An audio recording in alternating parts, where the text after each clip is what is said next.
Halo, perkenalkan nama saya Fabiola Caroline dari PPG Prajabatan Universitas 11 Maret Surakarta.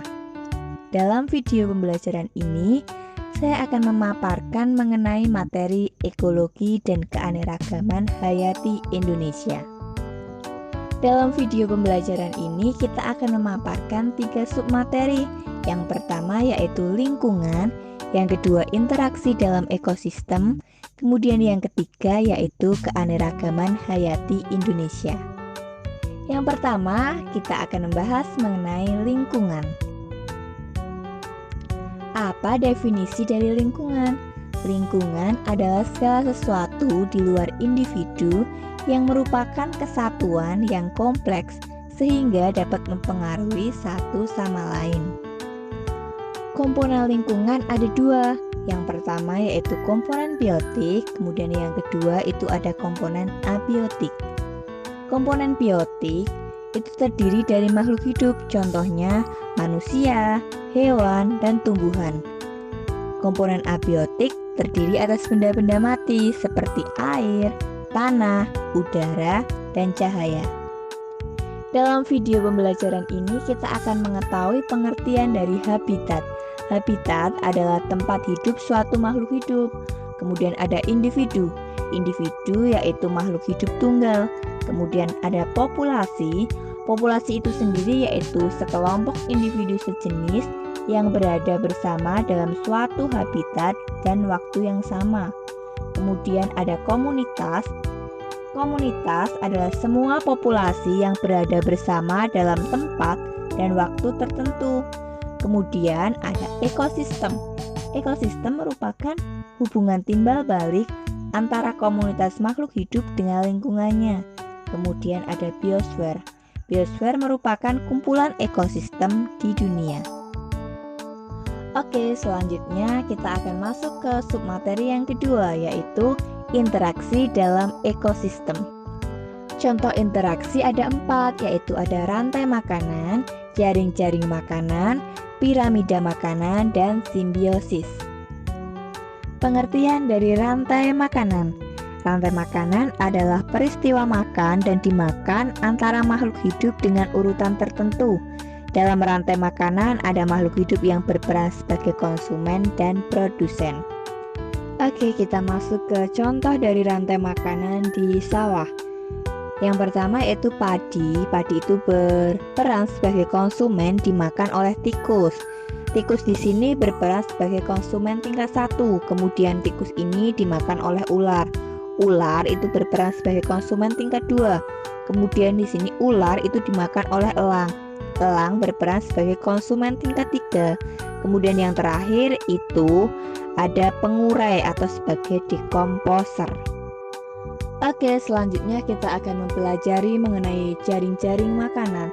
Pengertian dari jaring-jaring makanan yaitu rantai-rantai makanan yang saling berhubungan satu sama lain sedemikian rupa sehingga membentuk seperti jaring-jaring. Dapat dilihat dari gambar, terdapat contoh jaring-jaring makanan. Di sini pohon dan rumput ini berperan sebagai produsen. Kemudian ada ulat, ada belalang, kemudian tikus. Di sini berperan sebagai konsumen tingkat 1. Kemudian ulat ini dan belalang dimakan oleh ayam. Ayam di sini berperan sebagai konsumen tingkat 2. Kemudian ulat dan belalang ini dimakan oleh katak. Katak ini juga berperan sebagai konsumen tingkat 2. Kemudian ada elang dan ular ini sebagai konsumen tingkat 3 yang makan. Elang ini memakan ayam, kemudian katak dan tikus. Kemudian ada ular di sini yang memakan tikus, ayam, dan katak. Baik, selanjutnya dalam video pembelajaran ini kita akan mempelajari mengenai piramida makanan. Apa itu piramida makanan? Piramida makanan adalah suatu piramida yang mengembangkan perbandingan komposisi jumlah biomasa dan energi dari produsen sampai konsumen puncak dalam suatu ekosistem. Baik, dapat dilihat dari gambar bahwa produsen di sini menempati trafik yang pertama yang paling bawah, kemudian Konsumen tingkat 1 itu akan menempati trofik yang kedua. Begitupun selanjutnya ada konsumen tingkat 2 itu menempati trofik yang ketiga. Kemudian ada konsumen yang ketiga itu menempati puncak yaitu trofik 4. Selanjutnya kita akan mempelajari dalam video pembelajaran ini ada simbiosis. Simbiosis yaitu bentuk hidup bersama antara dua individu yang berbeda jenis.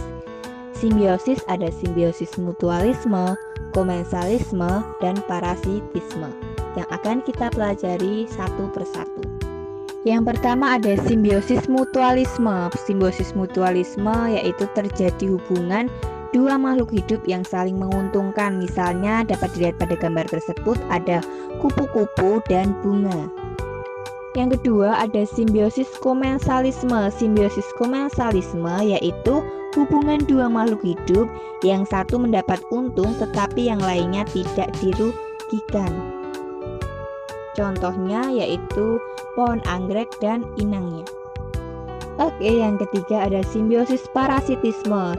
Simbiosis parasitisme hubungan dua makhluk hidup yang satu diuntungkan dan yang lain itu dirugikan. Contohnya ada nyamuk dan manusia.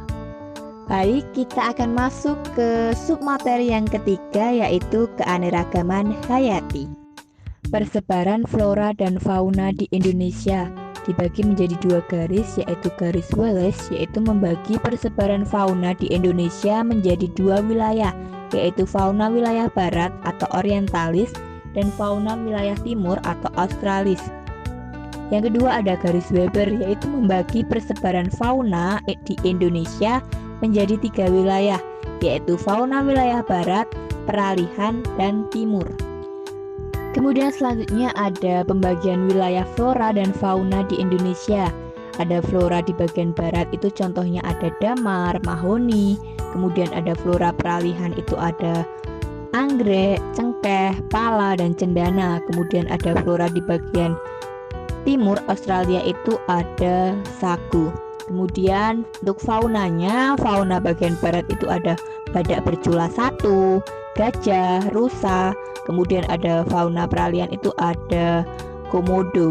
Kemudian di fauna timur itu ada cendrawasih, kasuari. Kemudian ada kanguru. Kegiatan manusia yang dapat mempengaruhi ekosistem.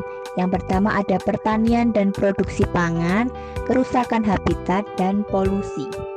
Dengan adanya kegiatan yang dapat mempengaruhi ekosistem, kita dapat melakukan upaya untuk melestarikan alam atau untuk melindungi alam, yaitu biasa kita sebut dengan konservasi. Apa saja upaya dari konservasi? Yaitu penggunaan energi alternatif, daur ulang, pengolahan limbah, dan penghijauan atau reboisasi.